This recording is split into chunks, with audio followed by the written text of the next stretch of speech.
Right. हम कहाँ थे? फीफो लीफो हमने स्टार्ट करना था। क्या होता है फीफो? क्या होता है लीफो? और हम बेसिकली ये क्यों सीख रहे हैं? ये कौन सी टेक्निक्स हैं? ये क्यों सीखना जरूरी है? हम एक चीज आप लोगों ने मिस कर दी, एनआरवी किसे कहते हैं? What is NRV? Net realizable value क्या होती है? क्या मतलब?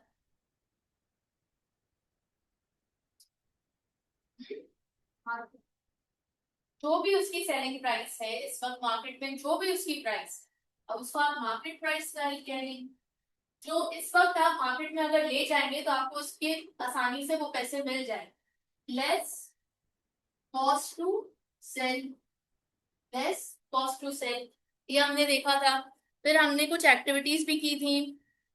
हमने एनआरवी वैल्यूएशन और ये सारी चीजें कर ली थी। अब हम आगे बढ़ेंगे फीफो, एफको और लीफो की तरफ। ये सेवरल टेक्निक्स हैं। फीफो में क्या होता है? First in first out. LIFO last in first out. एफको एवरेज। अब हमने क्या किया था लास्ट सेक्शन में, लास्ट क्लास में हमने रिकॉर्डिंग का पार्ट कर लिया था। और अब जो हम आज के सेशन में करेंगे वो वैल्यूएशन का पार्ट। किसका पार्ट होगा? वैल्यूएशन, यानी इन्वेंट्री की अकाउंटिंग किस तरह करते हैं। रिकॉर्डिंग हमने पिछली क्लास में देख ली थी। What to record, where to record, how to record, when to record, with side to record, whether to record, not record, rules क्या है, फॉर्मूलाज क्या है, सब कर। अब valuation, at which amount shall be record. तो वो अमाउंट कैसे पता चलेगी? या हम फीफो यूज करेंगे, या हम लीफो यूज करेंगे, या हम एफको यूज करेंगे। अब मेथड्स तीनों ही पता होने चाहिए, बट ये भी पता होना चाहिए कि प्रैक्टिकल लाइफ में लीफो ऑब्सोलीट हो चुका है। कौन सा ऑब्सोलीट हो चुका है? लीफो यूजुअली यूज नहीं किया जाता, सिवाय इसके के सुपरमार्ट्स वगैरह के। क्योंकि जहां पे चीजें जल्दी खत्म हो जाती है तो जो आखिर में माल आया उसको पहले बेचो और फारिग करो। अब आइए, ये एक एग्जाम्पल है हमारे पास। ठीक है। इस एग्जाम्पल में ओपनिंग बैलेंस गिवन है। रिसीट्स 3 तारीख को 400 यूनिट्स मिले। इश्यूज 4 तारीख को 200 यूनिट्स भिजवाने हैं। अगेन रिसीट्स 9 तारीख को 300 यूनिट्स मिले। इश्यूज 11 तारीख को भिजवाने हैं 400 यूनिट्स। रिसीट्स 18 तारीख को 100 यूनिट्स आए। इश्यूज 20 तारीख को 100 यूनिट्स भिजवाने हैं। क्लोजिंग बैलेंस 200 यूनिट्स का बचा है। अब हमें कैसे इसको करना है आइए देखते हैं। अगर हम फीफो मेथड फॉलो करेंगे तो क्या होगा?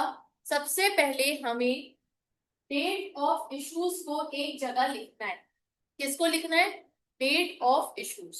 तो हमारे पास कितनी डेट्स हैं यहाँ पे इश्यूज की? 4 तारीख, 11 तारीख, 20 तारीख। इसको हमने यहाँ पे लिख लिया। फिर क्या करें? इशू कितना करना है ये लिख लिया। इशू 4 तारीख को कितना है? 200 यूनिट। 11 तारीख को कितना है? 400 यूनिट। 20 तारीख को कितना है? 100 यूनिट। तो ये भी हमने लिख लिया। अब क्या करें? अब जो असल मुद्दा है वो है वैल्यू। किस वैल्यू पे इसको हमने इशू करना है? What will be the value? तो वैल्यू डिसाइड कैसे होगा? फर्स्ट इन फर्स्ट आउट, यानी जो माल पहले आया पहले उसको फारिग किया जाए। और लिहाजा जो सबसे पुराना माल हमारे पास रखा हुआ है वो पहली तारीख को रखा हुआ है। कौन सा भैया? $2 का माल, 100 यूनिट्स $2 के रखे। तो जो इशू 4 तारीख को हमने इशू करना है तो 200 यूनिट्स इशू करने हैं। तो 200 हमें भिजवाने। तो ये 200 हम कहाँ से भिजवाएंगे? फर्स्ट में को जो माल रखे हैं 100 यहाँ से हम लेंगे। फिर 3 तारीख को माल आया है 400 यूनिट्स का। तो नेक्स्ट माल कौन सा आया है? 3 तारीख का 400 यूनिट्स। तो अगला जो 100 हमें भिजवाना है वो हम कहाँ से लेंगे?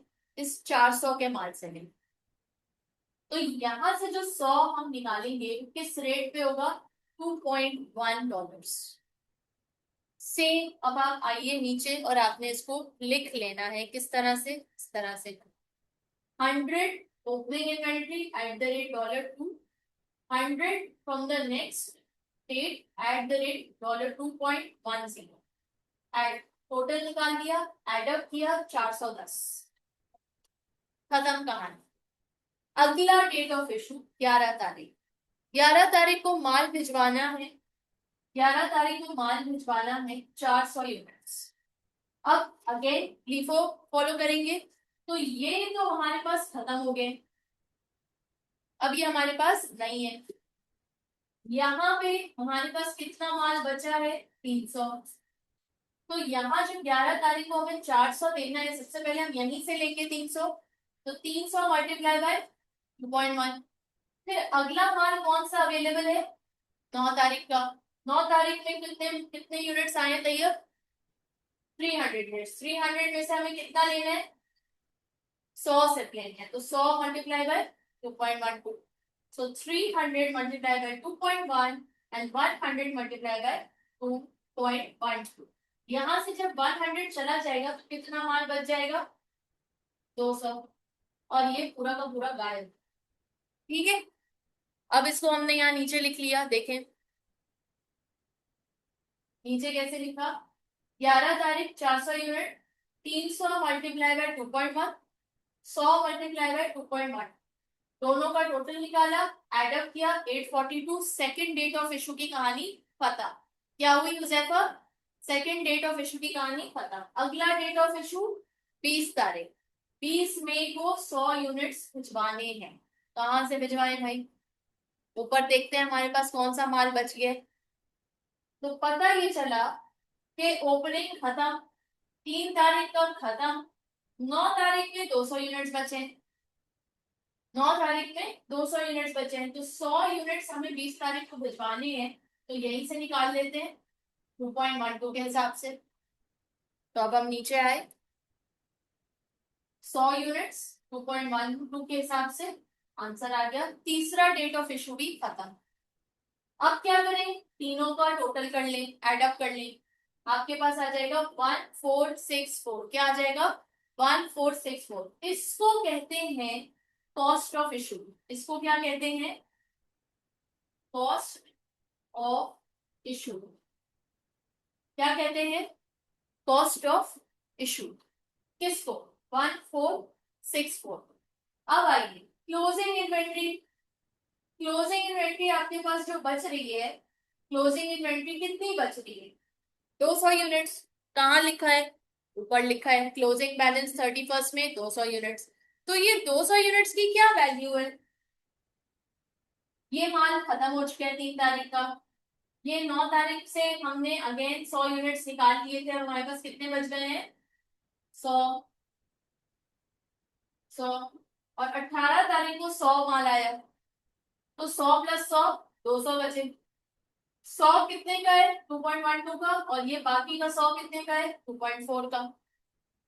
तो हमने एज इट इज इसको यहाँ पे लिख लिया कि क्लोजिंग इन्वेंट्री 100 2.12 का और 100 2.4 का, एडअप किया 452। ये हमारी क्लोजिंग इन्वेंट्री वैल्यू आ गई। क्या आ गई, क्लोजिंग इन्वेंट्री वैल्यू। और फिर इन दोनों को टोटल करके जो लिखा, वो आपकी टोटल इन्वेंट्री वैल्यू आ गई। क्या आ गई, total inventory value. Please note cost of issue, closing inventory value and total inventory value. आपके पास क्वेश्चन में ये तीनों में से कोई एक चीज पूछी जाएगी कि बताओ कॉस्ट ऑफ इशू क्या है, तो आपको पता होना चाहिए कि कॉस्ट ऑफ इशू में सिर्फ इशूज का वैल्यू निकाल के आप लिखो। फिर कोई बोलेगा कि क्लोजिंग इन्वेंट्री वैल्यू बताओ, तो आप सिर्फ closing inventory value find out करके 452 लिखोगे। और अगर क्वेश्चन पूछेगा कि टोटल इन्वेंट्री वैल्यू बताओ, तो फिर आप टोटल इन्वेंट्री वैल्यू बताएं। ये एमसीक्यू की शक्ल में भी आ सकते हैं, ये एमटीक्यू की शक्ल में भी आ सकते हैं, ये टेक्स्ट बॉक्स की शक्ल में भी बहुत कॉमन है, आता है। टेक्स्ट बॉक्स कैसे, यहाँ पे वो लोग गैप दे देंगे, यहाँ पे कोई नंबर्स नहीं होंगे, यहाँ पे भी नंबर्स नहीं होंगे, सिर्फ ये गिवन होगा और ऊपर क्वेश्चन गिवन होगा, और यहाँ पे वो लोग टेक्स्ट बॉक्स दे देंगे कॉस्ट ऑफ इशू की जगह। तो आपको खुद ब खुद आइडिया लगाना है कि अच्छा ये कॉस्ट ऑफ इशू पूछ रहे हैं। तो कैसे फाइंड आउट होगा, आप देखोगे कि कौन सा मेथड पूछ रहे हैं, लीफो फीफो या एफको, और उस हिसाब से आप कॉस्ट ऑफ इशू निकालें। क्लियर।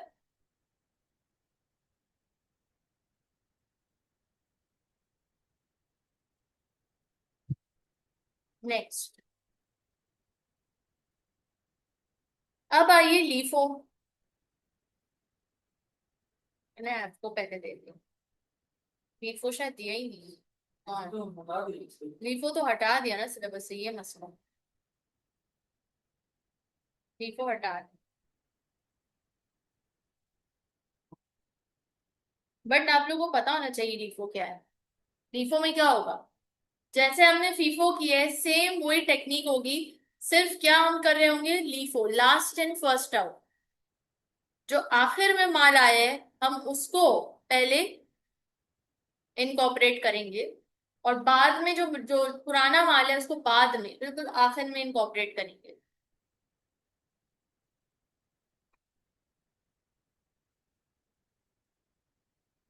कहाँ चला गया? हम्म।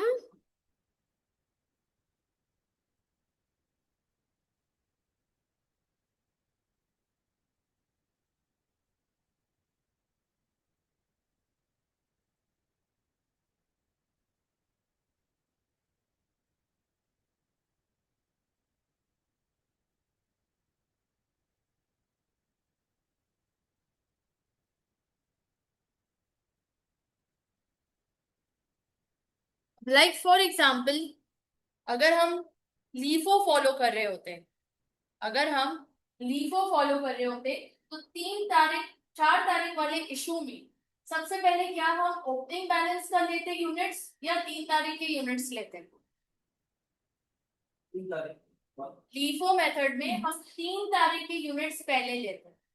फीफो में हमने क्या किया था, फीफो में हमने सबसे पहले जो माल आया ओपनिंग वहां से उठाए यूनिट्स।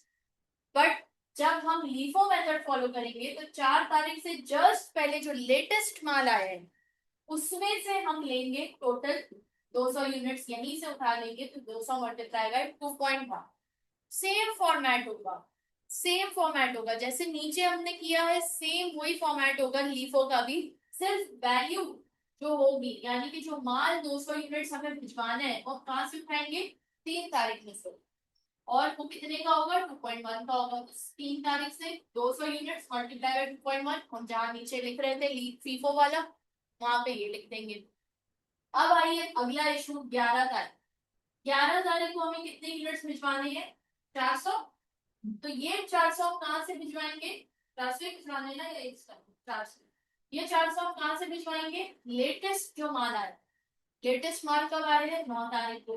तो 300 यूनिट्स हम यहाँ से उठा के मल्टीप्लाई बाय 2.1, और बाकी का जो 100 यूनिट्स है वो कहाँ से उठाएंगे, यहाँ से, क्योंकि यहाँ भी 100 यूनिट्स, 200 यूनिट्स बचे हैं यहाँ पे। क्लियर? नेक्स्ट 20th में इसको कहाँ से माल उठाएंगे, लेटेस्ट आया 18 तारीख को 100 यूनिट्स 2.2 वहां से उठाएंगे। This is called LIFO. Same LIFO में भी cost of issue, closing inventory value, total inventory value, same format, everything will be the same, only value या माल कहाँ से उठाने हैं वो चेंज।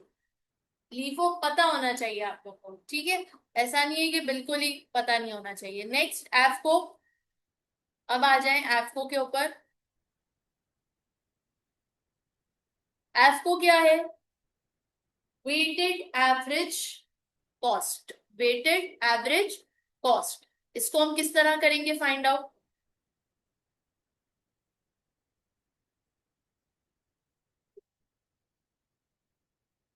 सेम क्वेश्चन, क्या किया, एक एक करके सारी एंट्रीज लिख ली जैसे कि क्वेश्चन में थी। ओपनिंग इन्वेंट्री, अब आपने इसके कितने कॉलम्स बनाए, रिसीविंग यूनिट्स का एक कॉलम बन गया, इशूड यूनिट्स का कॉलम बन गया, बैलेंस यूनिट्स का, टोटल इन्वेंट्री वैल्यू का, यूनिट कॉस्ट का, कॉस्ट ऑफ इशू का, सेम कॉलम्स आप बना लेंगे।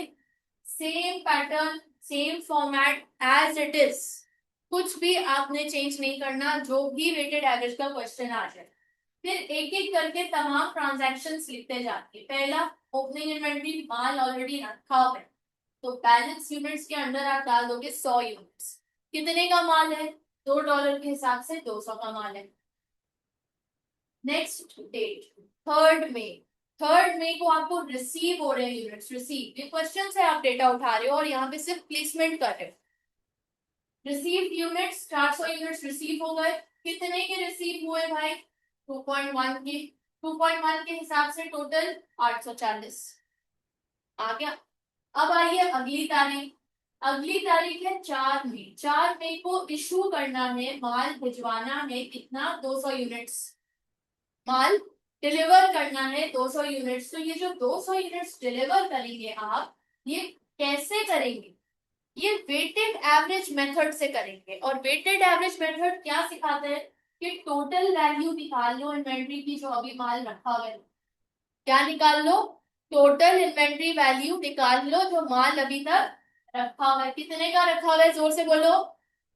1040 माल रखा हुआ है। टोटल माल कितना है? जोर से बोलो। 500 यूनिट्स। तो 500 यूनिट्स और 1040 क्या करें इसका भैया? डिवाइड।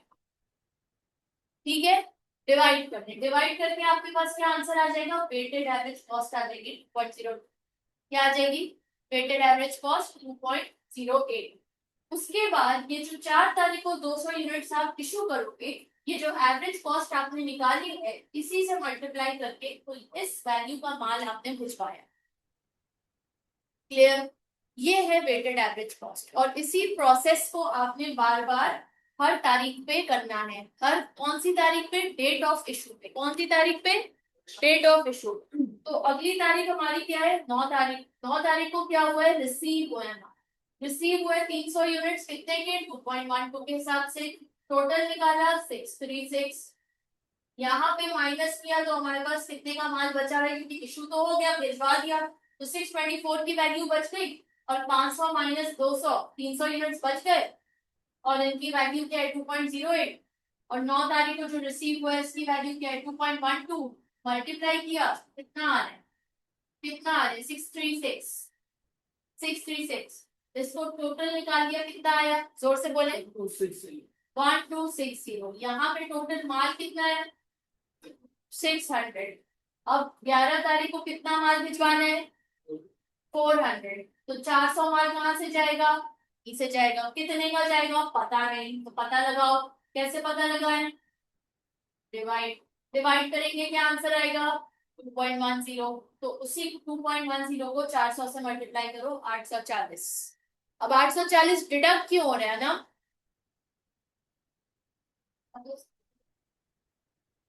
ऐड क्यों नहीं हो रहा? डिडक्ट क्यों हो रहा है? ये माल जा रहा है, आप भिजवा रहे हो, डिलीवरी हो रही है, इन्वेंट्री आपकी कम हो रही है, तो लिहाजा यहाँ पे आप माइनस करो। माइनस कर लिया, 600 से माइनस किया 400, माइनस क्या आ गया? 200। 1260 से माइनस किया 840, क्या आ गया? बताओ भैया। 420। 420 आ गए, 200 आ गए 2.1 के हिसाब से। नेक्स्ट 18 तारीख को 100 यूनिट्स रिसीव हुए, कितने के? 2.4 के। 240 ऐड कर दिया, क्या आंसर आ रहा है भैया? 660। इसके बाद ये टोटल क्या आ रहा है? बाकी सब एक साथ बोलो। 300। फिर नेक्स्ट 20 तारीख को क्या कर रहे हैं? 100 यूनिट्स भिजवा रहे हैं। तो कितने के भिजवाए? नहीं पता। पता लगाओ, कैसे पता लगाओगे? 660 डिवाइड बाय 300, क्या आ रहा है? 2.2। तो पता लगा लिया। अब आपने यहाँ से मल्टीप्लाई करके फिर डिडक्ट कर दिया, तो हमारे पास क्या आंसर आ रहा है? 1476। क्या आ रहा है? 1476। Next closing inventory value. Closing inventory value 200 units 440, क्या आ रहा है हमारे पास? क्लोजिंग इन्वेंट्री वैल्यू 200 यूनिट्स रखे हुए और कितना बच गया यहाँ पे बैलेंस? 660 माइनस 220, 440। दोनों को डिवाइड करोगे तो भी 2.2 आएगा। दोनों को डिवाइड करोगे तो क्या आएगा? 2.2 आएगा। 440। तो अब अगर कोई आपसे बोले कि वेटेड एवरेज कॉस्ट से कॉस्ट ऑफ इशू बताओ, तो क्या बोलोगे? 1476। और क्लोजिंग इन्वेंट्री वैल्यू 440। और टोटल इन्वेंट्री, एक बात नोट की, टोटल इन्वेंट्री वैल्यू दोनों की सेम है, फीफो मेथड से भी और लीफो और बैपको मेथड से भी। और लीफो से भी निकालोगे तो सेम ही आएगी। 1916। 1916। टोटल इन्वेंट्री वैल्यू सेम है। अब आइए periodic weighted average costing method. एक नॉर्मल वेटेड एवरेज कॉस्टिंग हमने देख लिया। अब पीरियोडिक का फॉर्मूला जरा लिख लीजिए अपने पास। हम्म। ठीक है, पीरियोडिक का फॉर्मूला लिख लीजिए जल्दी से। टोटल कॉस्ट डिवाइडेड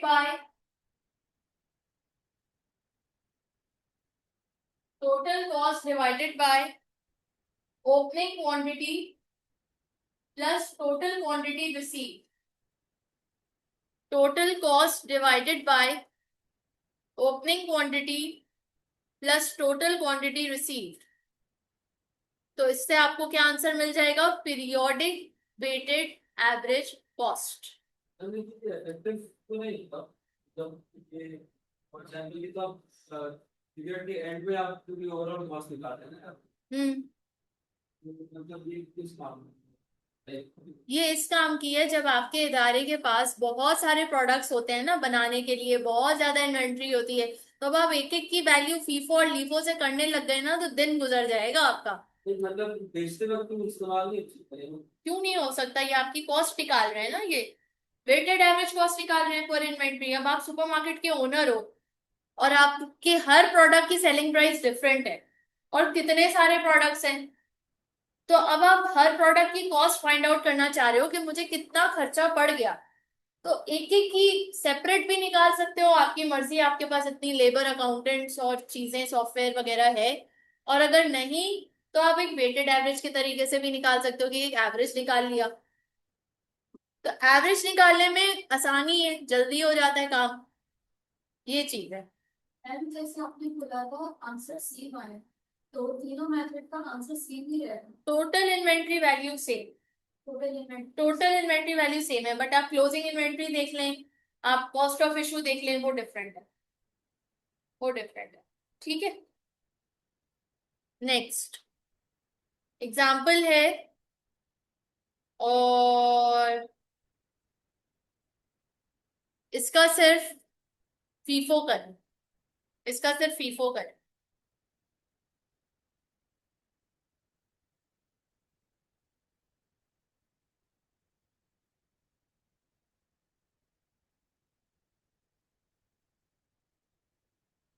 बोलेंगे तो नीचे कर दूंगी, एक साथ पूरा सवाल नहीं। आप लोग नेक्स्ट क्लास से काइंडली अपनी बुक्स या जो भी सॉफ्ट कॉपी में भी है तो लेकर आए तो आसानी रहेगी।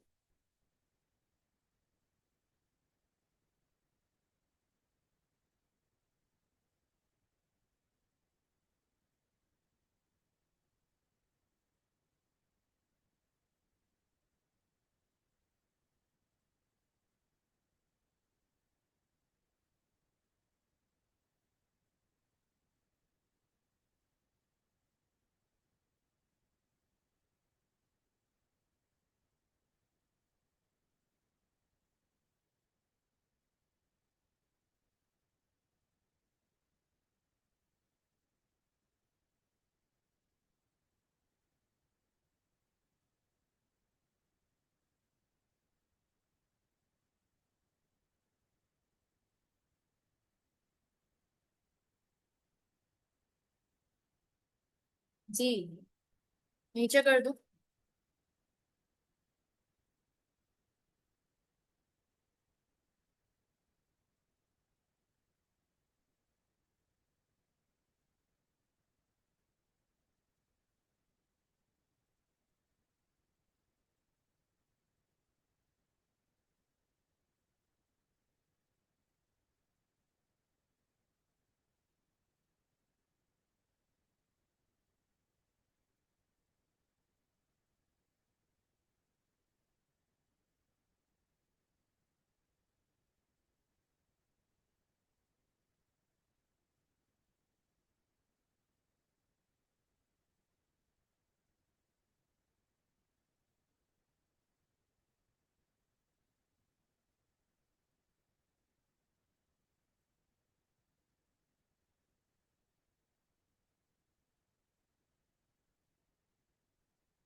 सवाल है करने।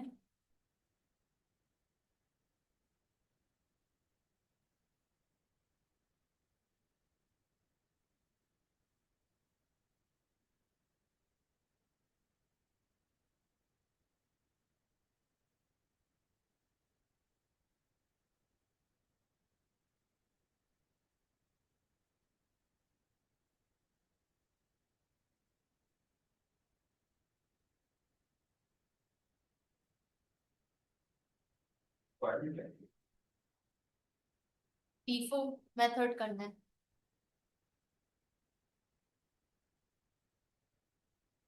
What was the profit from selling inventory?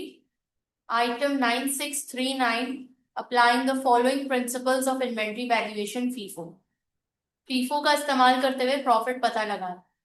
कौन सी इन्वेंट्री आइटम? 9639। और ये पूरा डेटा 9639 का है।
Yeah.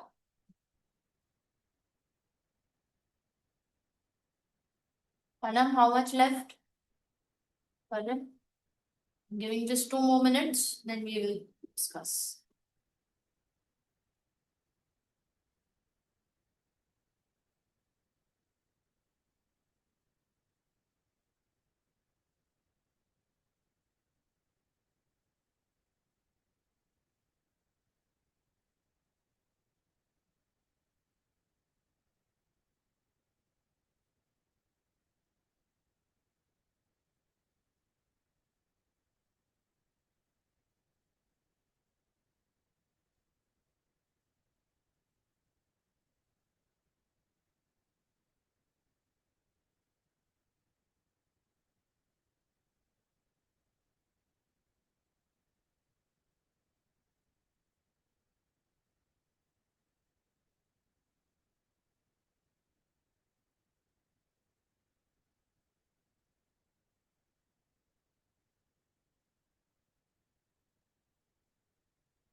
Okay, done.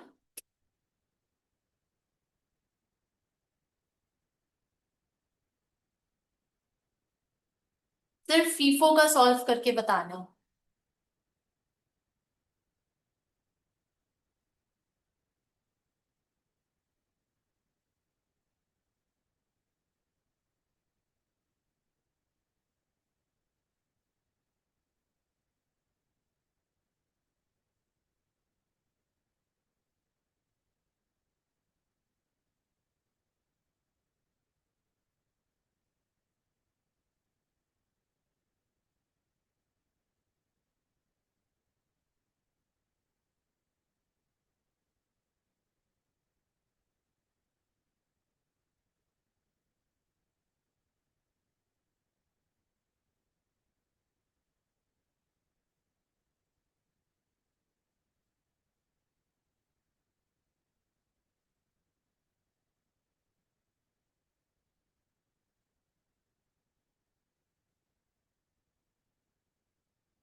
Huzaifa profit निकाल लिया. श्योर.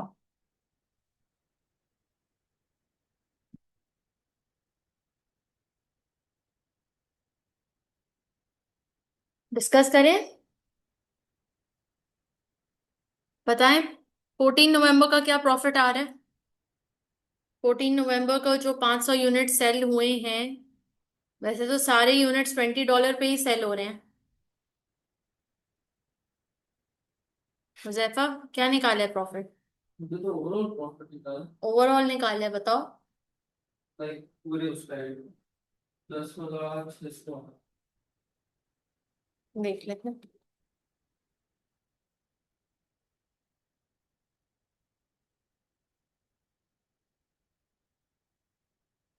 क्लोजिंग इन्वेंट्री कितनी आ रही है, ठीक है। टोटल इन्वेंट्री,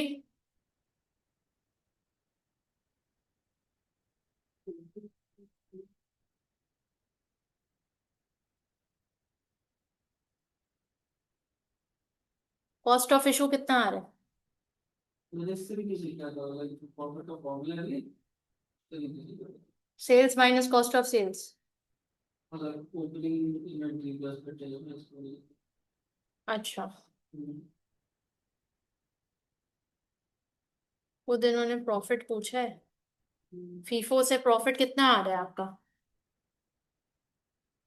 ये मैं बता रहा कि 10 लाख से इसका 10,600, 7,800 आ रहा है। अनम, मैम मैंने एक एक करके जैसे निकाल ठीक है, करो, कंटिन्यू करो। पहले वाला का जो 14 नवंबर की सेल थी, तो वो सेल्स हमारी टेबल है 500 यूनिट्स की 20 पर यूनिट के हिसाब से 10,000 सेल्स है। और मैंने कॉस्ट निकाली थी इसकी, तो वो 6,100 ठीक है, कॉस्ट आई थी। तो सेल्स माइनस कॉस्ट, तो मेरे पास प्रॉफिट आया उसका 3,900 आया। ठीक है, नेक्स्ट। नेक्स्ट जो नवंबर 21 की सेल्स थी, अमाउंट हमारे पास सेल्स की हुई है, ये कॉस्ट मेरे पास 6,700 आई। और इसका प्रॉफिट मेरे पास आ रहा है 3,300। ठीक है, नेक्स्ट। और नवंबर 28 की हमारी सेल्स थी 100 यूनिट्स की, तो इसकी सेल्स प्राइस हमारे पास 2,000 है। इसकी कॉस्ट मेरे पास 1,400 आई। सेल्स माइनस कॉस्ट, तो इसका प्रॉफिट 600 है। वेरी गुड, सब ऐड अप करो, बताओ कितना आ रहा है। सारे प्रॉफिट्स को ऐड करके टोटल प्रॉफिट कितना आ रहा है।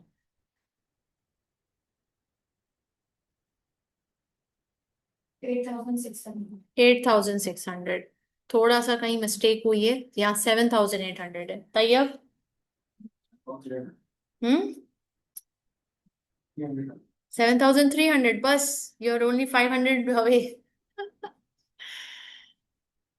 अच्छा, जरा देखते हैं कि इन्होंने किस तरह सॉल्व किया, फिर देखते हैं हमारी कहाँ मिस्टेक हुई है। तो सबसे पहले तो इन्होंने इशू कॉस्ट और क्लोजिंग इन्वेंट्री निकाल ली है, जैसे कि हम एक नॉर्मल तरीके से करते हैं फीफो मेथड।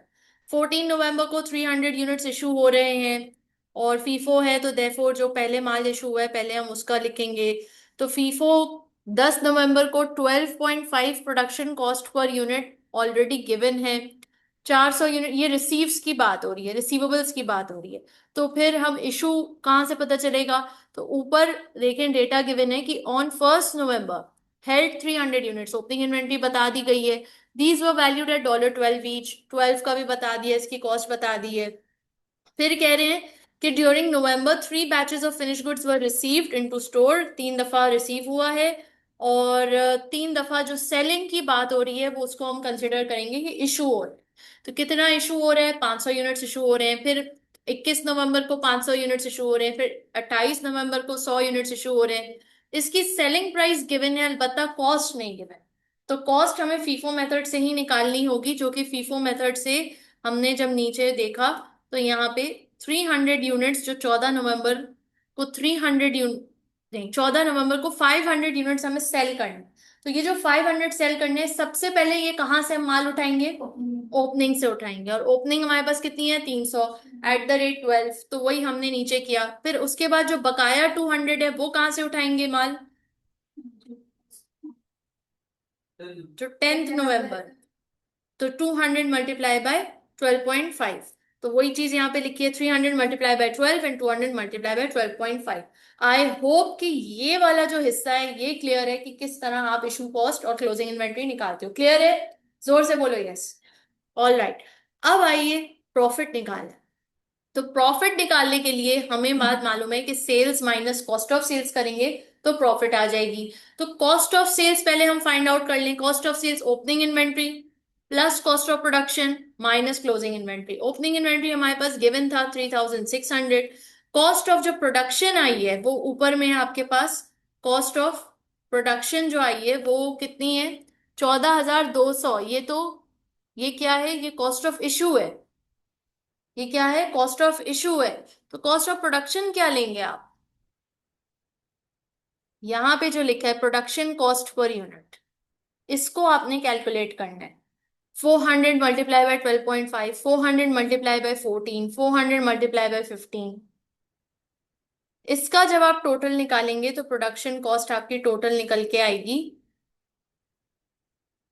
16,600। फिर इसमें से आप क्लोजिंग इन्वेंट्री डिडक्ट करेंगे जो कि आपने ऊपर फीफो मेथड से निकाला है 6,000। ठीक है। जब ये हो गया तो आपके पास क्या आ गई? Cost of sales 14,200। और टोटल सेल्स, क्योंकि सेल्स प्राइस $20 तमाम यूनिट्स की सेम थी तो हमने टोटल यूनिट्स को एड अप करके मल्टीप्लाई बाय 20 कर दिया। अगर यहाँ पे सेलिंग प्राइस डिफरेंट होती तो जैसे अनम ने सब सेपरेटली किया है वैसे हम सेपरेटली करते। सिर्फ अनम ने ये मिस आउट कर दिया कि कॉस्ट ऑफ सेल में opening plus purchases minus closing inventory ये करना था। अगर ये डिफरेंट जो जिस इन्होंने सेपरेटली किया है उसमें भी अगर ये पैटर्न फॉलो करते तो आपका करेक्ट आंसर आता। तीनों को आप एड अप करते, आंसर राइट आता। ठीक है। और हुजैफा की क्या गलती हुई है भाई? हुजैफा खुद बताएं। गलती तो अजीब सी हो गई। क्लोजिंग इन्वेंट्री सही निकल आई, ठीक है। हाँ। और फिर मैंने जो है कि ओपनिंग इन्वेंट्री प्लस जो इशू कॉस्ट है उसको ओवरऑल ऐड करके सुनाया। इशू कॉस्ट को ले लिया। यहाँ पे क्या है? कॉस्ट ऑफ प्रोडक्शन है और कॉस्ट ऑफ प्रोडक्शन का डेटा गिवन था। तो ये एक मेजर मिस्टेक है जो हो गई है, जो होती है एग्जाम में भी ऐसा ही होता है कि issue cost is something different. It's the cost to deliver. Cost of production is different, it's the cost to produce. So opening plus production cost minus closing inventory. और तैयब की क्या गलती हुई है? से काउंट नहीं किया। क्या नहीं काउंट किया था? पहली वाली जगह में 100 यूनिट्स नहीं करो, 400 500 पे। अच्छा, ओके ओके। तो 500 यूनिट्स की जगह आपने सिर्फ 100 ले लिए। तो 400 ले लिए, 100 भूल गया। ये हुआ है, ठीक है। तो यहाँ पे फिर हमारा प्रॉफिट आ रहा है 7,800। ये फीफो मेथड से आ गया। अब एफको मेथड। एफको मेथड मैं आपको अभी नहीं बोलूंगी करने के लिए because it takes a long long time. क्योंकि एमसीक्यूज आपके इतने लॉन्ग नहीं आएंगे। आपके बहुत शॉर्ट एमसीक्यूज आएंगे, सिर्फ कोई एक हिस्सा आएगा, इतना लंबा elongated नहीं आएगा। But yes of course, to develop your understanding you need to do the long questions once at least in your register so that you develop the understanding कि अच्छा ये हो कैसे रहा है। फिर उसमें से कोई भी एक्सट्रैक्ट आ जाता है तो आप आसानी से कर सकते हो। अच्छा, अब यहाँ पे हमारे पास देखिए, यूजिंग फीफो एक रिक्वायरमेंट है, एक क्वेश्चन है। Using FIFO calculate the following on an item by item basis for both year 1 and year 2। क्या पता लगाना है? Closing inventory. क्या पता लगाना है? सेल्स। क्या पता लगाना है? Cost of sales. क्या पता लगाना है? Gross profit. हो जाएगा, आसान है, करिए।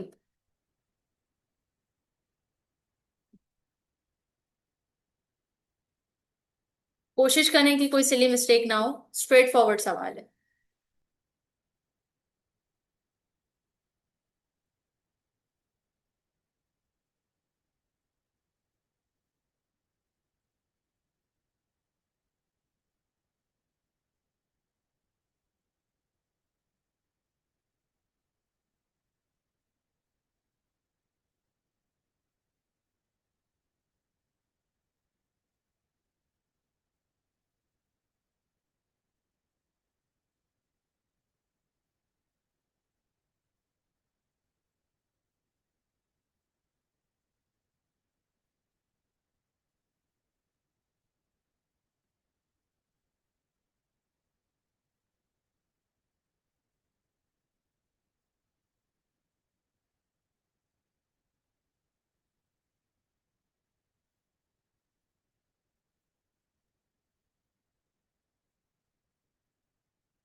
Done?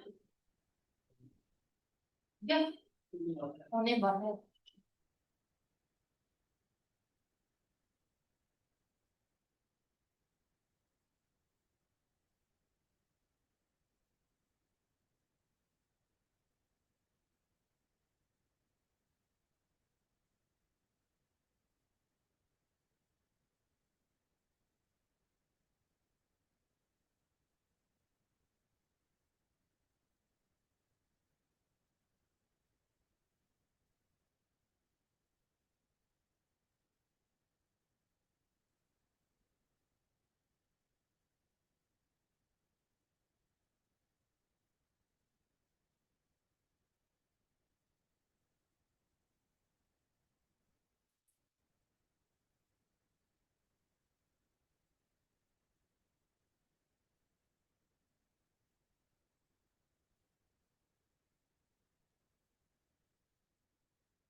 हो गया?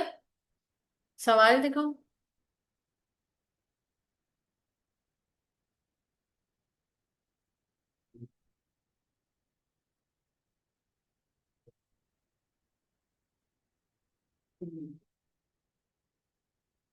अनम हो गया?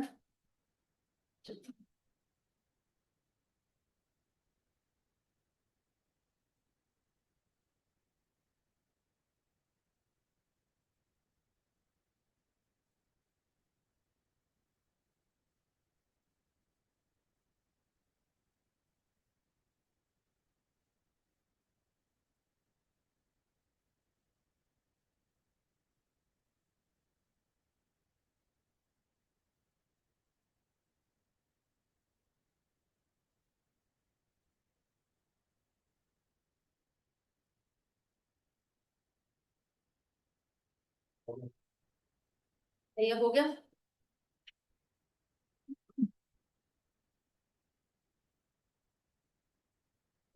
ठीक है, डिस्कस कर लें आंसर्स।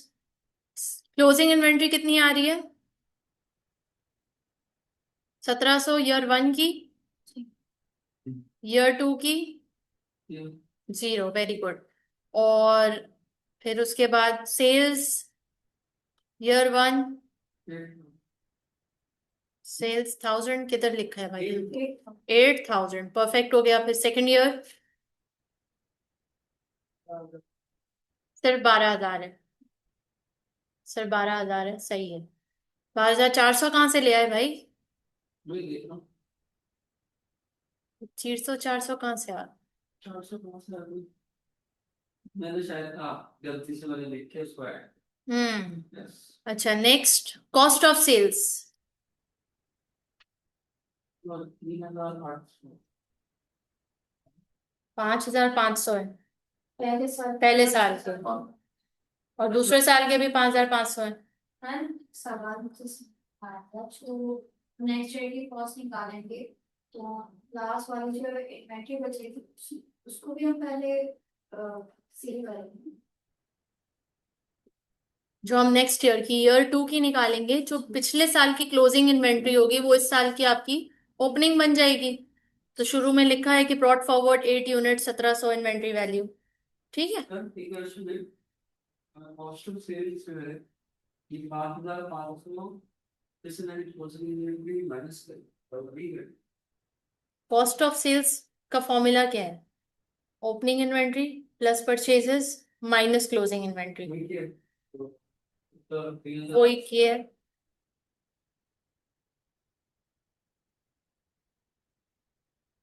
तो क्लोजिंग इन्वेंट्री तो ईयर 2 की 0 है। ये 1 की बात। ईयर 2 की तो 0 है ना, और ईयर 1 की 1700 आ रही है। Cost of sales 3100।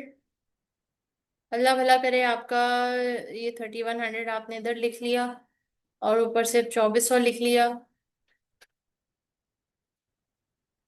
देखो आप क्लोजिंग इन्वेंट्री तब माइनस करोगे, क्लोजिंग इन्वेंट्री तब माइनस होती है जब परचेज की कॉस्ट में ऑलरेडी क्लोजिंग इन्वेंट्री शामिल हो। यहाँ तो शामिल नहीं हो रही ना, यहाँ तो हम अलग से फाइंड आउट कर रहे हैं कि क्लोजिंग इन्वेंट्री क्या है, जिस वजह से हमने माइनस नहीं किया। ये क्या किए?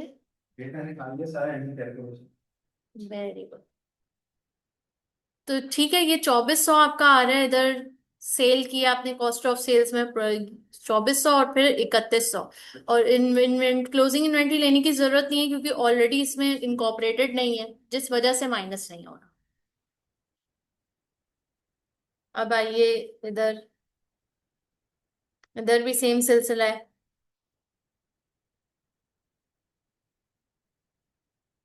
ईयर 1 का ग्रॉस प्रॉफिट देखें किस तरह आ रहा है, 2500 आ रहा है।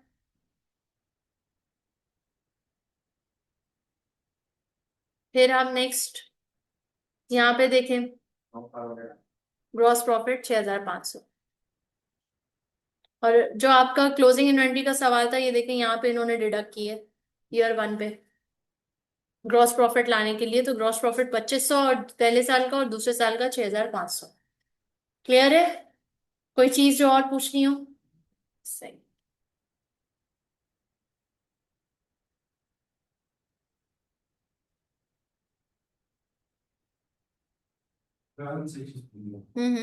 ईयर वन की जो क्लोजिंग इन्वेंटरी है जब ये क्योंकि ओपनिंग मिल जा रही है, हम्म। तो हम इसको लाइक दो हिस्सों में तोड़ देंगे या उसको एक ही करके एवरेज करके कॉस्ट पर यूनिट को। क्या मतलब? ये देखो यहाँ ईयर 2 पे ओपनिंग इन्वेंट्री 1700 लिखी है, ये क्लोजिंग इन्वेंट्री थी पहले साल की, तो इसको कहाँ तोड़ के लिखा हुआ है? नहीं है तो 1700 लेंगे ना। मैम क्लोजिंग इन्वेंट्री की जो कॉस्ट है ना, 2 यूनिट्स की 250 है और बाकी के 6 यूनिट्स की 200 है, तो उसको हम उसी प्राइस पे लेंगे। आई इसलिए एक बात मुझे प्राइस में लिया है लेकिन फिर एडअप कर देंगे ना, क्यों? एडअप कर देंगे। लेकिन जब हम अगले उसमें कैलकुलेशन करेंगे तो कॉस्ट पर यूनिट इससे डिवाइड करेंगे ना। मुझे आपका सवाल दरअसल समझ नहीं आ रहा, क्या आप पूछ रहे हो, बताओ मुझे। ऐसे नहीं करते, ये जो तो क्या है, यहाँ पे मैंने इसको डिवाइड कर दिया डिवाइड किए, क्यों? Cost per unit. Cost per unit, ठीक है। तो ऐसे पूछा है, इसको दो हिस्सों में तोड़ना चाहिए या ऐड कर दिया फिर डिवाइड कर दिया। मैम फिर तो ये होगा ना, जैसे नेक्स्ट ईयर आपने सबसे पहले 5 यूनिट सेल करे थे, है ना? तो सबसे पहले तो ये 2 यूनिट्स यहाँ के जाएंगे जिसकी प्राइस है, जिसकी कॉस्ट है 250। बाकी के 6 यूनिट्स में से 3 यूनिट आप और ले लेंगे तो उसकी प्राइस, जो पर यूनिट प्राइस है 100, इस तरह से होगा। फीफो मेथड बोल रहे हैं ना, फॉलो करें तो फीफो मेथड में आप जाहिर है आप देखेंगे कि कौन सी चीज पहले जा रही है, कौन सी चीज बाद में जा रही है। तो इस तरह दो हिस्सों में तोड़ के लिखना चाहिए। लिख सकते हैं, बिल्कुल लिख सकते हैं, दो हिस्सों में तोड़ के भी लिख सकते हैं। देखो अल्टीमेटली आंसर तो आपका वही आएगा ना, आप भले तोड़ के भी लिखो, अल्टीमेटली तो हमें आंसर चाहिए, इसको एड अप कर लेना। उसको ब्लैक दे दिया। ब्लैंक दे देंगे तो फिर आपको पता चल जाएगा कि तोड़ के पूछा जा रहा है। जो भी होगा requirement will be very clear कि आपको करना क्या है, तो इसलिए इसमें कोई कंफ्यूजन नहीं होगी एग्जाम के टाइम। इस सवाल में, इस तरह के सवालात में कंफ्यूजन नहीं होगी। शायद इधर एग्जाम्पल सम्स में आपको हो रही हो, बट एग्जाम में बिल्कुल क्लियर कट रिक्वायरमेंट होती है, आपको एग्जैक्टली पता होता है क्या निकालना है क्या नहीं निकालना है।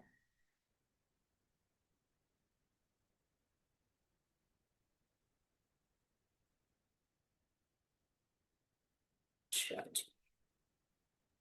अच्छा, अब जरा इसको हम फटाफट से रिव्यू कर लेते हैं एक दफा, जो जो हमारे IS2 के रूल्स थे। ठीक है, रूल्स को हम रिव्यू, हमने फीफो कर लिया, हमने एफको कर लिया है, we are done with the calculation part. एक दफा हम सिर्फ रिव्यू करेंगे कि क्या क्या चीजें जो थी, जो हमने पिछली क्लास में भी की थी, और क्या रूल्स हैं। So the following items are excluded, please note the following items are excluded from the scope of the standard, standard में ये चीजें आपकी इन्वेंट्री में फॉल नहीं करती। क्या? वर्क इन प्रोग्रेस, किसमें? Under construction contract. Construction related जो कॉन्ट्रैक्ट होगा और उसका अगर कोई भी वर्क इन प्रोग्रेस होगा वो इन्वेंट्री के अंडर फॉल नहीं करेगा। वो कहाँ फॉल करेगा? IS 11 construction contracts. तो अगर कोई सवाल आता है आपके पास कंस्ट्रक्शन कॉन्ट्रैक्ट का, थियोरेटिकल या calculation, you must remember this rule at all cost. जितने भी रूल्स है ना, ये आप प्लीज लिख लो, अपनी रूल शीट बनाओ।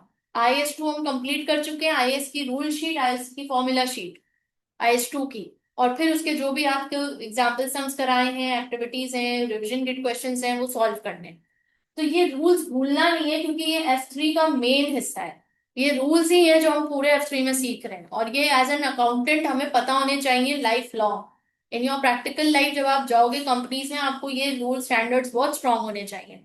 तो आपका ज्यादा चांस हो जाता है कहीं अच्छे जगह पे, अच्छे पोजीशन पे जॉब करने। नेक्स्ट, फाइनेंशियल इंस्ट्रूमेंट्स, शेयर्स और बॉन्ड्स। शेयर्स और बॉन्ड्स की जहां भी बात आएगी वो इन्वेंट्री में फॉल नहीं करेगा। Life stock, agricultural, forest products, mineral ores, ये सब भी इसका अलग स्टैंडर्ड है एग्रीकल्चर से रिलेटेड, ये भी इन्वेंट्री में फॉल नहीं करेगा। तो मेक श्योर कि जब भी क्वेश्चन आ रहे हैं, हो सकता है उसमें लिखा हो कि there is a fish farm, और फिश फार्म की ये इन्वेंट्री है, और कोई थियोरेटिकल क्वेश्चन हो और आपसे पूछा जाए कि बताओ इसको कौन से स्टैंडर्ड के मुताबिक इसकी अकाउंटिंग होगी, तो you must know it does not fall under IS2। कौन कौन सा जोर से पढ़िए? Livestock. Life stock, agriculture and forest products and mineral ores. और कौन सा नहीं आता? Financial instruments. और कौन सा नहीं आता? Work in progress, construction contract. अब आइए नेक्स्ट, अंडर द IS2 कुछ डेफिनेशंस हैं जो आपको पता होनी चाहिए, जो हमने पिछली क्लास में कर ली थी, कि इन्वेंट्रीज आर एसेट्स। पढ़िए अना। held for sale in the ordinary course of business, held for sale in the ordinary course of business, यानी मेरा कारोबार ही इन चीजों को सेल और परचेज करने का है। तो देयरफॉर ये मेरी इन्वेंट्री है, और देयरफॉर मैं इसको कैसे रिकॉर्ड करूंगा? As an asset. Next, in the process of production for such sale or for sale in the process of production, manufacture हो रहा है, तो मैन्युफैक्चर हो रहा है तो मेरा ये इन्वेंट्री है, क्योंकि मुझे इसको आगे चल के बेचना है, तो therefore we will record it as an asset.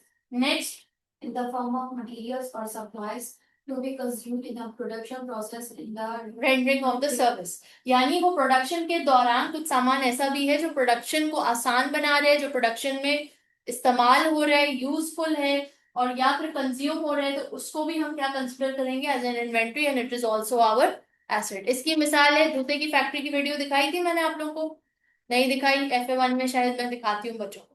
तो वो जूते बनाने वाली फैक्ट्री में जो जूता बन रहा है, इसमें और कौन कौन सा सामान एज एन इनडायरेक्ट मटेरियल इस्तेमाल हो रहा है?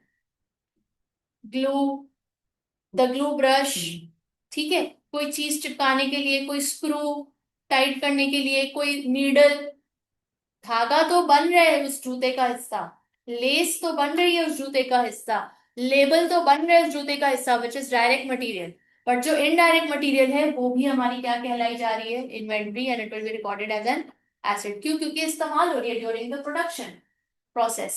क्लियर? ये इंपॉर्टेंट है। Next, net realizable value, Huzaifa पढ़िए।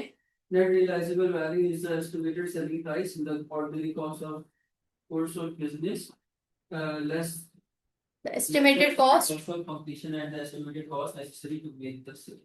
ठीक हो गया। अब आइए, नेट रियलाइजेबल वैल्यू, हमने वहां फॉर्मूला भी लिख लिया था कि it's the selling price in the ordinary course of business minus cost to cell.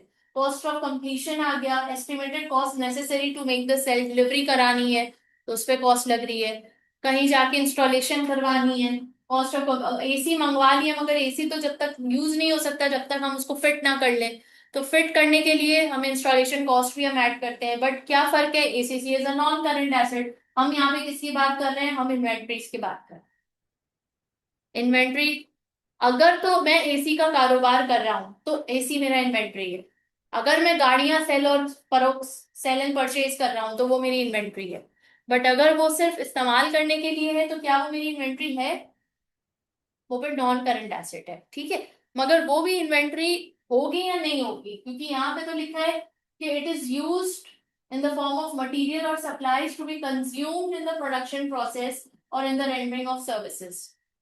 अब हम सर्विस में प्रोवाइड कर रही हूँ ना, यहाँ पे टीच कर रही हूँ, तो ये फिर मेरी इन्वेंट्री का हिस्सा हुआ या नहीं हुआ ऐसे की इन्वेंट्री का? यस ऑफ कोर्स इन्वेंट्री का हिस्सा हुआ, क्योंकि इसको हम इस्तेमाल कर रहे हैं टू रेंडर द सर्विसेज। हम यहाँ पे एग्जाम्स कंडक्ट नहीं कर सकते एसी से, एसी चलाए बगैर, ठीक है? ये एसेंशियल है to deliver a good examination environment. Computers काम नहीं करते एसी के बगैर, खराब हो जाएंगे, तो हमें ये जरूरत है इसकी, तो लिहाजा ये भी हमारी इन्वेंट्री है, ठीक है? इसलिए ये डेफिनेशन इंपॉर्टेंट है। जब भी आपके पास कोई सवाल आएगा, आपके सेल में ये होना चाहिए, ताकि आप इसको सामने रखते हुए चेक करो कि क्या ये डेफिनेशन पे फिट बैठ रहा है या नहीं बैठ रहा। अगर फिट बैठ रहा है तो यस गो फॉर इट, नहीं फिट बैठ रहा है it's not an inventory and therefore not recorded as current asset और नॉट करंट एसेट। अब आइए आगे, inventories can include any of the following. तैयार पढ़िए क्या क्या इंक्लूड है। Goods purchased and held for resale, example goods held for sale by retailer of land and buildings held for resale. Resale करना है, एसी रखा हुआ है मगर अभी हमें इसको रीसेल करना है, तो this is also inventory. Yes, next, Finished goods produced, finish goods produce, जो आप बना रहे हो, मैन्युफैक्चरिंग कर रहे हो, जो फिनिश गुड्स हैं वो भी। Next, work in progress being produced. Work in progress, ये भी आपका इन्वेंट्री है। Next, Materials and supplies awaiting use in the production. Process Process. Raw material, ये सब किसके मुताबिक? IAS2 पैरा 8, ठीक। नेक्स्ट, मेजरमेंट ऑफ इन्वेंट्री, किस पे मेजर करेंगे? लोअर ऑफ कॉस्ट और नेट रियलाइजेबल वैल्यू हम डिस्कस कर चुके हैं। कॉस्ट ऑफ इन्वेंट्री में क्या क्या आएगा, पढ़िए ना। The cost of inventories will consist of the following: cost purchase, cost of conversion, other costs incurred in bringing the inventories to their present location and condition, inventory को अपनी present location और condition में लाने के लिए अगर installation charges लगे हैं, ट्रांसपोर्ट चार्जेस लगे हैं, तो वो सब इनकॉर्पोरेट होगा इन्वेंट्री की वैल्यू में, और वो सब यहाँ पे हम इंक्लूड करेंगे, ठीक है? Purchase, cost of conversion and to bring it to the present location and condition. Cost of purchase में क्या क्या चीजें हैं अनम, जल्दी से। purchase, price, import duties and other taxes, transport, handling and other costs directly attributed to the acquisition of finished goods, services and materials. Less any trade discounts, rebates and other similar amounts. Cost of purchase में आप ये सारी चीजें शामिल करेंगे। Trade discounts क्या हो जाएंगे? डिडक्ट हो जाएंगे। कॉस्ट ऑफ कन्वर्जन किसे कहते हैं हुजैफा? पढ़े पढ़ते हो? जी। Cost of conversion of inventories consists of two main parts. First, directly related to the units of production, example direct materials, direct labor, fixed and variable production overheads that are incurred in converting materials into finished goods allocated to a systematic basis. You may have come across the terms used production overheads or variable fixed production overheads, production overheads or variable production overheads as per regulations. Stand. तो ये क्या हो गया कि एक तो वो cost आपकी हिस्सा बनेगी इन्वेंट्री की जो डायरेक्टली उसमें इन्वॉल्व हो रहा है, डायरेक्ट मटेरियल, डायरेक्ट लेबर, लेकिन फिक्स्ड और वेरिएबल प्रोडक्शन ओवरहेड्स भी उसका हिस्सा बनेंगे जो मटेरियल्स कन्वर्ट हो रहे हैं इनटू फिनिश गुड्स। और इन दोनों की डेफिनेशन भी गिवन है कि फिक्स प्रोडक्शन ओवरहेड किसे कहते हैं, वेरिएबल किसे कहते हैं, इसमें हम नहीं जा रहे। द स्टैंडर्ड एम्फसाइजेस, तैयार पढ़िए। Standard emphasizes that fixed production overheads must be allocated to items of inventory on the basis of normal capacity of production facilities. This is an important point. Normal capacity is expected to achieve production based on the average over several periods / seasons under normal circumstances. Next point Anam, It is the above figure, the above figure should take count of the capacity lost through land maintenance. Next point Huzaifa. If it approximates to the normal level of activity, then the actual level of production can. Next point Huzaifa. Low production or idle plant will not result in a higher fixed overhead implication of. Next point Tayyab. Unallocated overheads must be recognized as an expense in the period of which they were incurred. In which they were occurred. इसको basically आपने theoretical aspect से ही समझना है कि भाई capacity आपकी जितनी भी है, मशीनरी की कैपेसिटी हो गई या आपका वेयरहाउस गोदाम, इसमें 100 यूनिट से ज्यादा नहीं आ सकते। तो जो कैपेसिटी है उसके मुताबिक ही आपने वर्क करना है और ऑपरेट करना है। और यहाँ पे यही बात बताई जा रही है कि फिक्स प्रोडक्शन और वेरिएबल प्रोडक्शन ओवरहेड जो कि इनडायरेक्ट मटेरियल और लेबर होते हैं, उसका भी इनकॉर्पोरेट करना जरूरी है एज पर द कैपेसिटी। ठीक हो गई कहानी? 2 पॉइंट्स और रह गए हैं Huzaifa. When production is normally high, the fixed production overhead allocated to each will be reduced to avoid inventories being stated at more than cost. Production अगर बहुत ज्यादा हाई है, लाइक रमजानों में डिमांड एक्स्ट्रॉर्डनरी बढ़ जाती है क्योंकि बांटते भी हैं लोग, खुद कंज्यूम भी करते हैं, तो एक्स्ट्रॉर्डनरी डिमांड बढ़ जाती है, तो उसकी प्रोडक्शन भी बैक एंड से एक्स्ट्रॉर्डनरी बढ़ी हुई है। और वेयरहाउस की कैपेसिटी सिर्फ 1000 यूनिट्स की है, जो कि सिर्फ साल में एक दफा 3000 यूनिट्स पे चली जा रही है। ठीक है, तो अब ये एब नॉर्मली हाई है, तो इस पे जो फिक्स प्रोडक्शन ओवरहेड है it will be allocated to each unit. और जब ईच यूनिट पे एलोकेट होगा तो वो कम ही होगा। फॉर एग्जाम्पल 1000 यूनिट्स की रखने की जगह 1000 यूनिट्स की रखने की जगह पर 3000 यूनिट्स आ गए, तो अब जो बिजली का बिल इस वेयरहाउस का आ रहा है वो 3000 यूनिट्स पे डिवाइड होगा। पहले 1000 यूनिट पे हो रहा था, अब रमजान के करीब 3000 पे होगा डिवाइड। जब 3000 पे डिवाइड होगा तो पर यूनिट कॉस्ट क्या आ जाएगी? ऑटोमेटिकली कम आ जाएगी। वही बात हो रही। अगला point, the allocation of variable production over The allocation of variable production overheads to each unit is based on the actual use of production facilities. ठीक हो गई कहानी? कोई पॉइंट ऐसा है जो नहीं समझ आया? ऑल राइट, यहां पे हम इस चैप्टर को क्लोज कर रहे हैं। कोई और इसमें सच बात है नहीं जो मैं समझती हूँ कि रह गई हो हमारी। हमने सब कवर अप कर लिए। ये हमने डिस्कस कर लिया था लास्ट क्लास में, NRV is likely to be less than cost. कब कब? जल्दी से पढ़िए तैयार। An increase in cost or fall in selling price, जब भी कॉस्ट बढ़ेगी या सेलिंग प्राइस गिरेगी तो एनआरवी हमारा क्या आएगा? कम आएगा। नेक्स्ट है ना, physical deterioration. इन्वेंट्री खराब हो रही है, ऑब्सोलीट हो रही है, उसकी हालत खराब हो रही है, एक्सपायरी के करीब है, तो क्या होगा? हमारा एनआरवी कम आएगा, कॉस्ट से कम आएगा। Next Huzaifa, obsolescence of product. Products obsolete हो रहे हैं तो भी एनआरवी कम आएगा। Next Syed, Decision as part of the company's marketing strategy to manufacture and sell products at a loss. Errors in production of और परचेसिंग। तो ये सारे वो पॉइंट्स हैं या वो कंडीशंस हैं कि जब ये अकर होंगे तो हमारा एनआरवी क्या आएगा? कॉस्ट से कम आएगा। ठीक, ये भी थ्योरेटिकली पूछा जा सकता है आपसे। यहाँ पे हमारा चैप्टर कंप्लीट है। सिर्फ ये आखिरी एक चीज मुझे आप लोगों को बतानी है कि हम इन्वेंट्री को कब कब एज एन एक्सपेंस रिकॉर्ड करेंगे, कब कब? पहला point Huzaifa, The carrying amount of those inventories shall be recognized as an expense in the period in which is related. It's the related revenues. Is recognized. जिस period में revenue आ रहा है, cell आ रहा है, वो इन्वेंट्री सेल हो गई है, तो वहां पर उसका जो कैरिंग अमाउंट है इन्वेंट्री का, उसको एज एन एक्सपेंस आप रिकॉर्ड कर रहे होगे। Next Anam, the The amount amount of any write down inventories to Net realizable value. realizable value and all losses of inventories shall be recognized as an expense in the period the write down or loss occurs. Occurs. Write down हमने discuss किया था पिछली class में। What is come? Value कम हो गई है, किस वजह से? आग लग गई फैक्ट्री में, ऑब्सोलीट हो रहा है प्रोडक्ट, एक्सपायरी के करीब है, आपने उसको राइट ऑफ करना है। तो राइट ऑफ करने के नतीजे में क्या होगा? वो एज एन एक्सपेंस रिकॉर्ड हो जाएगा, राइट ऑफ करना जो अमाउंट से कम हो रहा है। Next Tayyab, the amount of any reversal, The amount of any reversal of any write down of inventories arising from the increase in net realizable value shall be recognized as a reduction in the amount of inventories recognized as an expense in the period.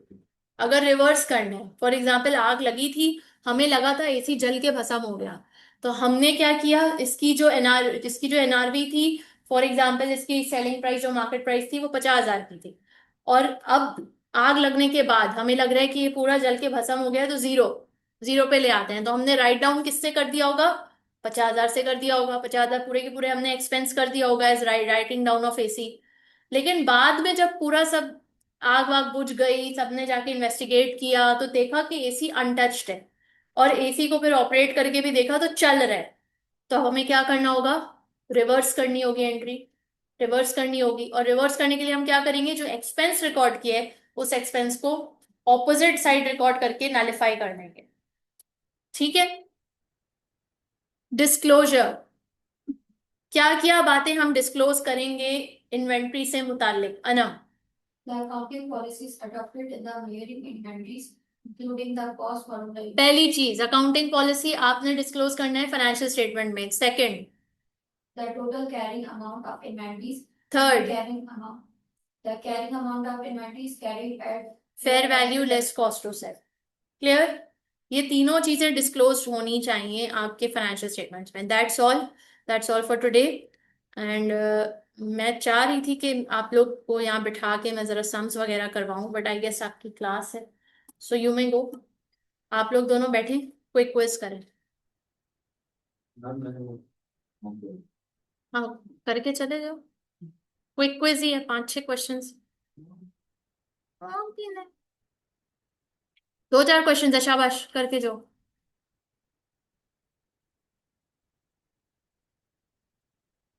How is closing inventory incorporated in the FS? Closing inventory की बात हो रही है।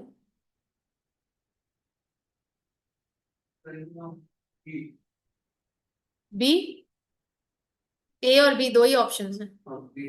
B. Next 4,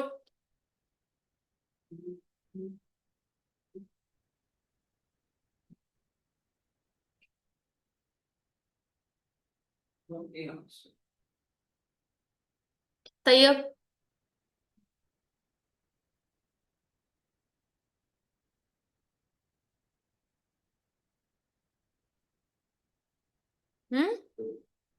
next 6,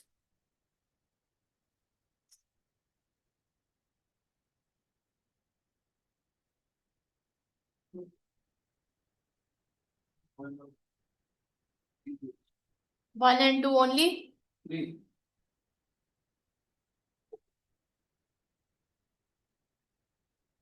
एक answer बता दो मुझे। B. Next 7,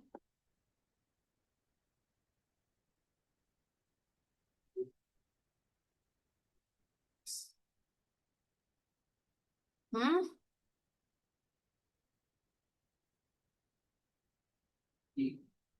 D. चलें चेक करते हैं। सेकंड का है B, inventory in hand debit, statement of financial position पे आएगा क्योंकि एसेट है, रिकॉर्ड होगा। और क्लोजिंग इन्वेंट्री एसओपीएल में जाएगा, क्रेडिट साइड पे, which is obviously closing inventory. फिर उसके बाद नंबर 4 का है A, NRV is equals to selling price less cost to sell, which is 8 - 1 7, very basic. 6 का है डी, ओनली फीफो एंड एफको are allowed. Please note IAS 2 कहता है कि लीफो अलाउड नहीं है any more. Please note it. So FIFO and एफको। And then 7, purchase price plus import duties plus transport cost less trade discount, D. बस ठीक है, हो गया। Thank you very much, you may go and do the revision kit today only. Revision kit का inventory आज ही कर लो। आप तो F2 पे ध्यान दो, बट ये है कि आधा घंटा निकालो और बस इन्वेंट्री का IAS 2 पक्का कर लो। और जितने अगर रूल्स नहीं लिखे तो लिख लो, लिखे में दोबारा लिखो, फॉर्मूलाज भी लो। और जो बहुत सारे रूल्स मैंने चैप्टर से भी पढ़ाए हैं जो यहाँ लिखे नहीं है, तो वो भी जरा नोट डाउन कर लें।